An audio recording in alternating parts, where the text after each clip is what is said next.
Hello everybody, Christian from Treasure Town here, and today we're going to be discussing the top 30 most valuable state quarters. We're going to be going way too in-depth on some really obscure varieties and errors. Most of these are going to be varieties, since I think that's truly the thing to look for. There's some popular ones I may not have included, but really all the big ones I did. And so I'm super excited. They're going to range from a few bucks to six figures. And the first thing to be generally aware of is that there's a lot of different double die obverses. And most of those are going to be found in the form of a doubled ear underneath Washington's ear on the front of the coin.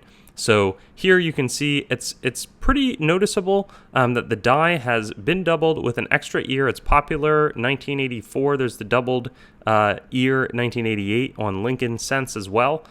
This specific version, there's also going to be this die crack in between in the middle of the B. They only sell for a few bucks, but they're on probably they're documented on most of the different 50 state quarters as well as the territories.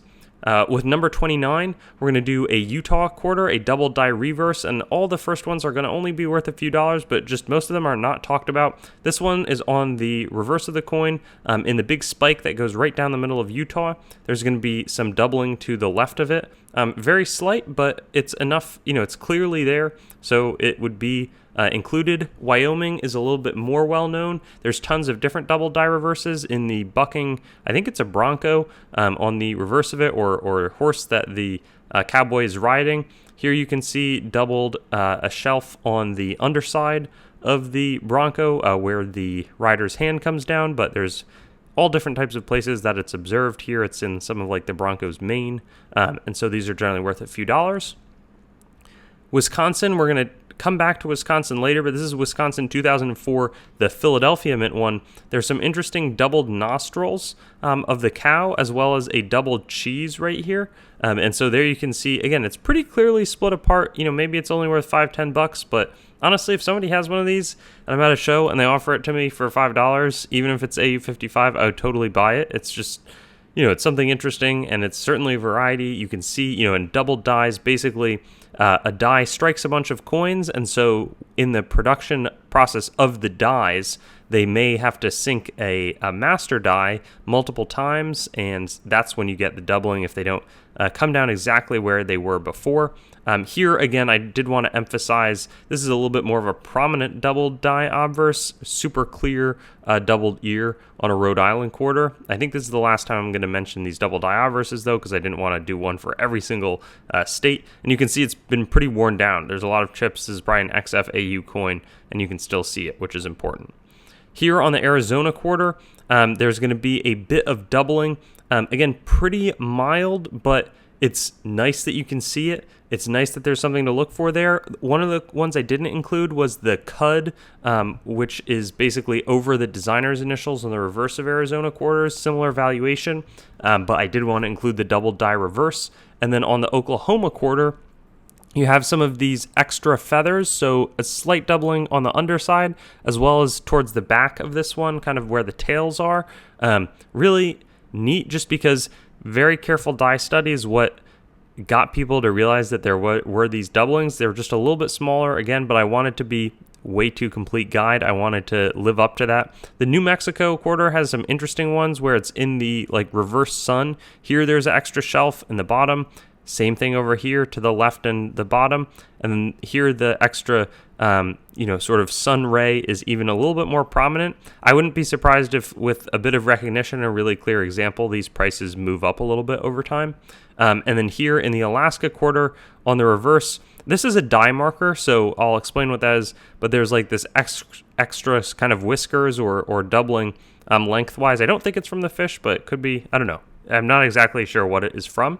And then over here, we've got basically, since a die, when it's striking a bunch, the reason that these die varieties occur is they've struck a bunch of coins with this doubling. And so one of the markers on this specific die is that, and it helps confirm that, since all of them will be struck with that same kind of doubling in the fish, if it's from this die, which is attributed as Wexler's double die reverse 1, you're going to have the same thing going on the In God We Trust, where all of them will have these CUDs, at least at certain die stages.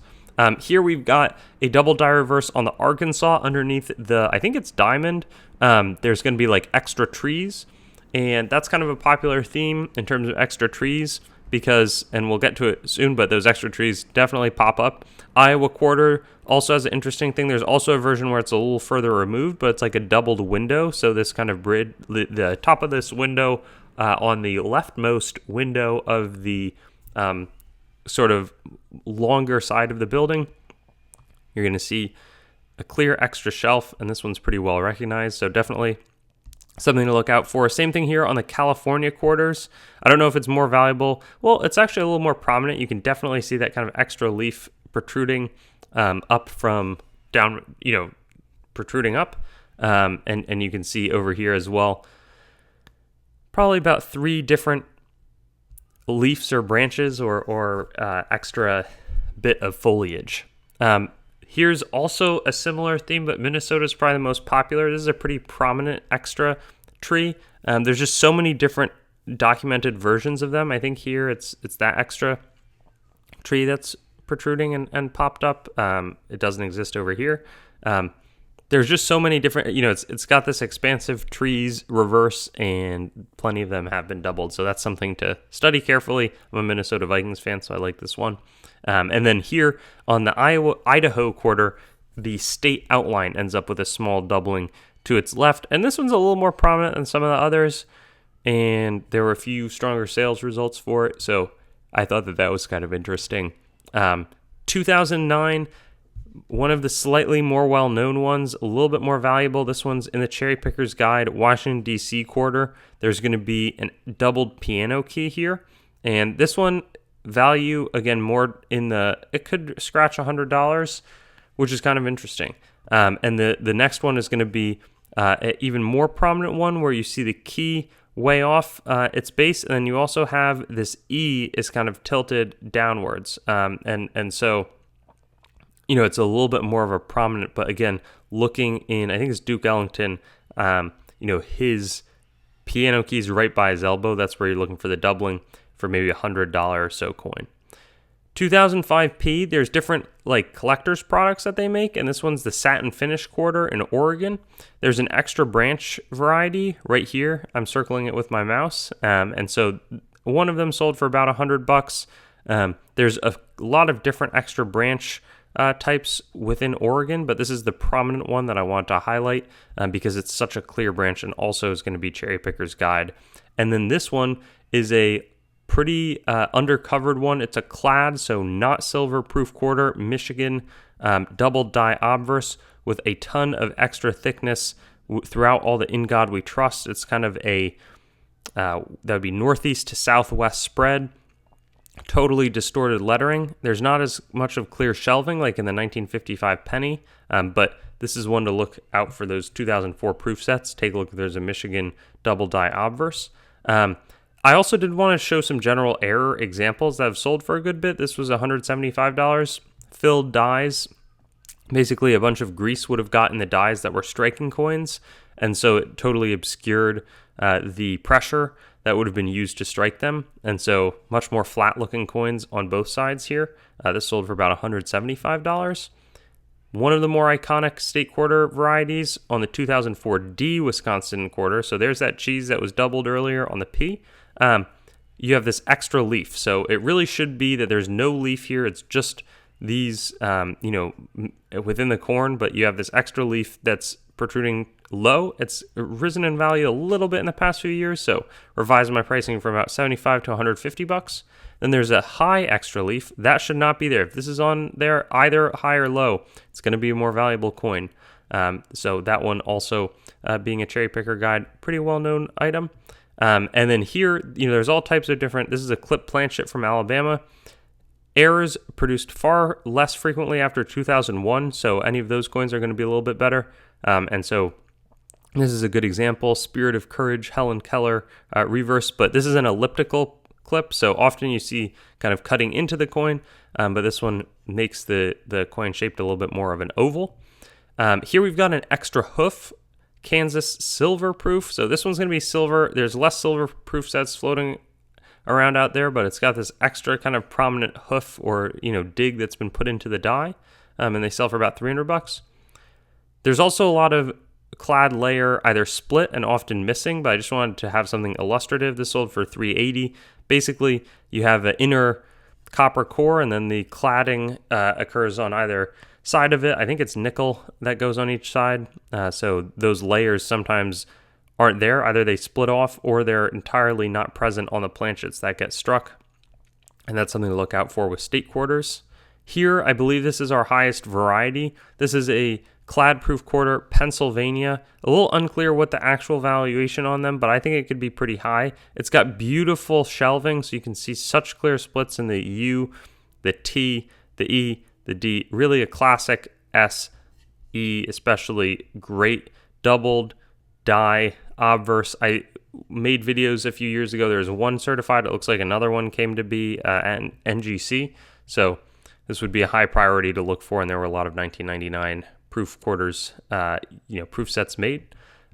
There's also some interesting experimental planchets. They were playing around with different alloys. This one sold for about $7,200, Georgia quarter. I think that there were $19.99. I think 2000 maybe there was one from Massachusetts.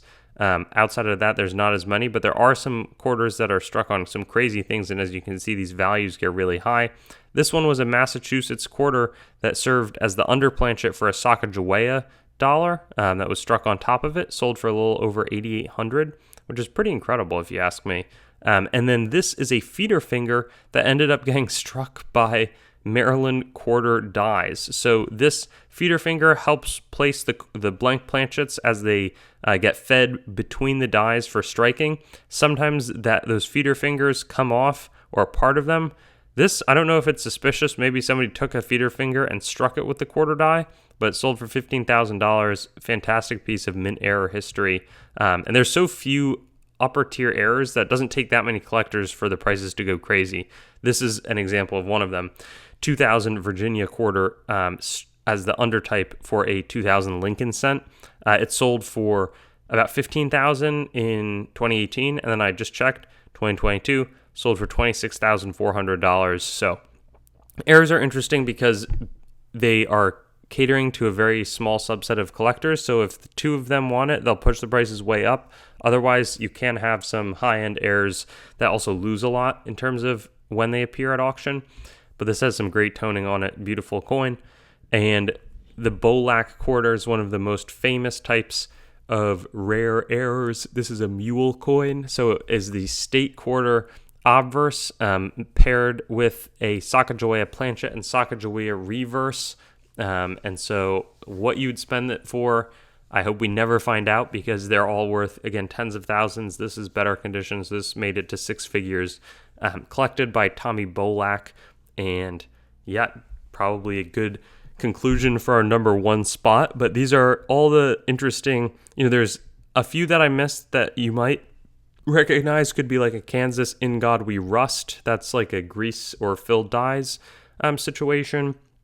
There's the Delaware Spitting Horse die cracks. And there's the Arizona Extra Leaf. But these are a lot of the less well-known coins for the true hunter. Could go check for some of these double dies in your next quarter coin roll hunt or whenever you're looking at these types of items. Thanks so much for watching. Thanks for watching the video. Make sure to head on over to treasuretown.com and sign up for our email list to stay up to date on everything that's happening, whether it's auction updates, exciting new inventory drops, coin collecting news, or general informational resources. Hope you enjoyed the video, and I'll see you on another one.